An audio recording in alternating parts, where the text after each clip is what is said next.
नमस्कार, मैं सत्यम। अभी हम लोग बक्सर में हैं। बक्सर वेद ग्रह कहा जाने वाला एक जगह, जहां राम को अपने समय में शिक्षा मिली थी। राम की शिक्षा दीक्षा कहा जाता है पौराणिक कथाओं में यही बक्सर में हुई थी।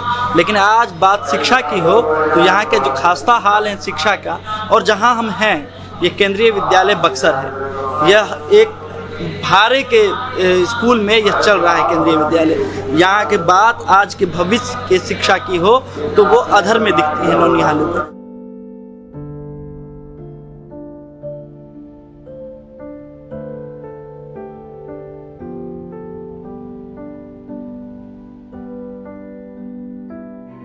एक यहाँ पे समाज सेवी हैं, एक्टिविस्ट हैं और केंद्रीय विद्यालय के पूर्व छात्र हैं जो बार बार आंदोलन कर रहे हैं या मांग रख रहे हैं केंद्रीय विद्यालय के चीज़ों को लेकर। उनसे हम बातचीत करते हैं। क्या नाम है आपका? चंदन करत्यान नाम है हमारा।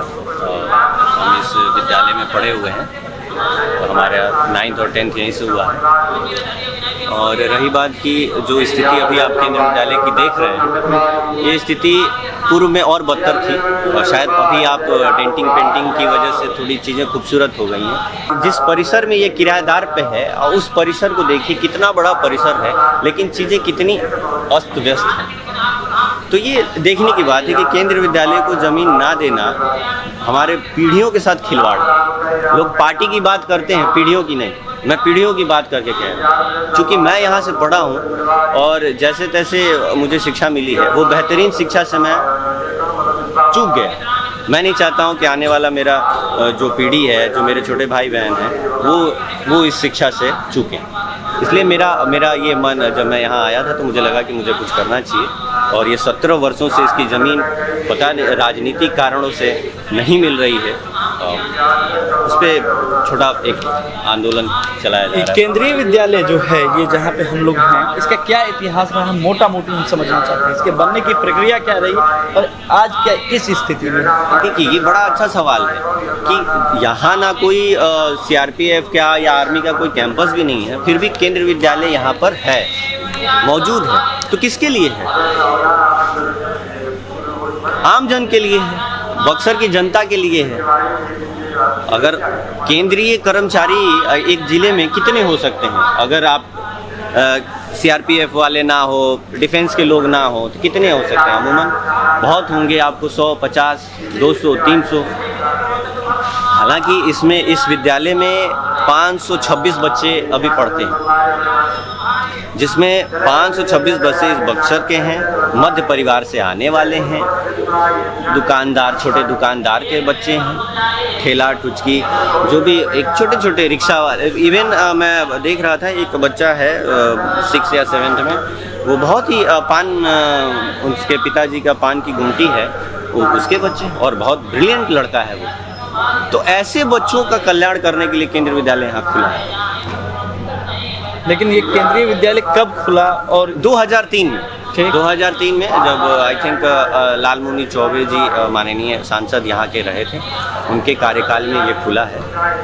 और 2 साल इसको दिया गया था कि ज़मीन प्रस्तावित हो जाए ताकि बिल्डिंग बने, पर 2 साल नहीं, अब 15 साल और जोड़ लीजिए, 17 साल हो गए हैं, ज़मीन अभी इसको मिली नहीं है और ना उसका कुछ अता पता है। ये MP हाई स्कूल का है, बिहार सरकार के विद्यालय का है। ये भी एक बड़ा स्कूल है और इस आंदोलन के साथ हमने इसको जोड़ा है कि कम से कम केंद्रीय विद्यालय की ज़मीन तो नहीं मिल रही है, बिहार सरकार इस पर कोई ध्यान नहीं दे रही है, क्योंकि चूँकि नीतीश कुमार ने कहा था कि केंद्रीय विद्यालय से बिहार के बच्चों का कल्याण नहीं होगा। केंद्रीय विद्यालय में इंग्लैंड से तो बच्चे आ नहीं रहे हैं, भाई हैं वो बिहार के। मैं जैसे कि मैंने क्या कहा कि 526 बच्चे इसमें पढ़ते हैं, 526 बच्चे यहीं बक्सर के हैं, इसी शहर के आसपास के बच्चे हैं, और वो मध्य परिवार और गरीब परिवार के बच्चे हैं जो 600 रुपया प्रति माह से बेहतरीन शिक्षा के लिए अपने घर से यहाँ आते हैं। क्या मामला, भूमि आवंटन का जो मामला है वो क्या माजरा है? मामला जनप्रतिनिधियों की उदासीनता। मामला ये है कि यहाँ एडमिनिस्ट्रेशन, प्रशासन भी इसमें ढील बरत रहा है। कोई अलॉटमेंट के लिए, ज़मीन के लिए पारित कर ही नहीं रहा है। कागज़ भेजेंगे तब तो।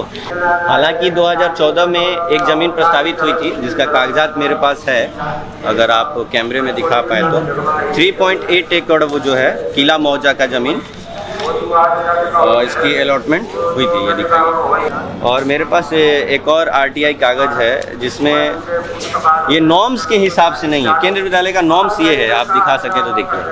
केंद्रीय विद्यालय ये नॉर्म्स है कि जो अर्बन एरिया है उसमें कम से कम 5 एकड़ ज़मीन चाहिए, और बढ़िया बेहतरीन स्कूल बनाना है तो 10 एकड़ तक दीजिए, यानी 7-8 एकड़ भी दे दिया जा सकता है, उसमें काम चल सकता है। नीतीश कुमार ने 2015 के अपने बयान में कहा कि हम केंद्रीय विद्यालय को ज़मीन नहीं देंगे। तो ऐसे केंद्रीय विद्यालय सिर्फ बक्सर ही नहीं, 14 केंद्रीय विद्यालय हैं, यानी कि पूरे बिहार में 52 केंद्रीय विद्यालय हैं, जिसमें से 14 केंद्रीय विद्यालय को अपनी ज़मीन नहीं दी गई है 2015 के बाद से, जिसमें औरंगाबाद है, बांका है, बरौनी है, बक्सर है, छपरा है, दरभंगा है, गोपालगंज है, हाजीपुर है, जलपान है, सिवान है, महाराजगंज है, मोतिहारी है और लखीसराय है। औरंगाबाद के सांसद से मेरी मुलाकात हुई थी, बड़े ही सज्जन आदमी हैं। उन्होंने बहुत बेहतरीन तरीके से कहा था। मैंने बोला कि आप लोगों की पार्टी है, सरकार में है, आप लोग नहीं कर पाते हैं। उन्होंने कहा कि कई बार मामला नीतीश कुमार के पास रखा गया है और वो उस पर वो सुनवाई नहीं करते। यानी बक्सर के बच्चे जो हैं, इस केंद्रीय विद्यालय की अगर अपनी ज़मीन होती, ऐसा बड़ा परिसर होता, बिल्डिंग होता, ग्राउंड होता खेलने के लिए, लैब होते, तो बक्सर के 4000 बच्चे कम शुल्क में बेहतरीन शिक्षा प्राप्त करते। 4000, जो कि अभी 400 से 500 पढ़ रहे हैं।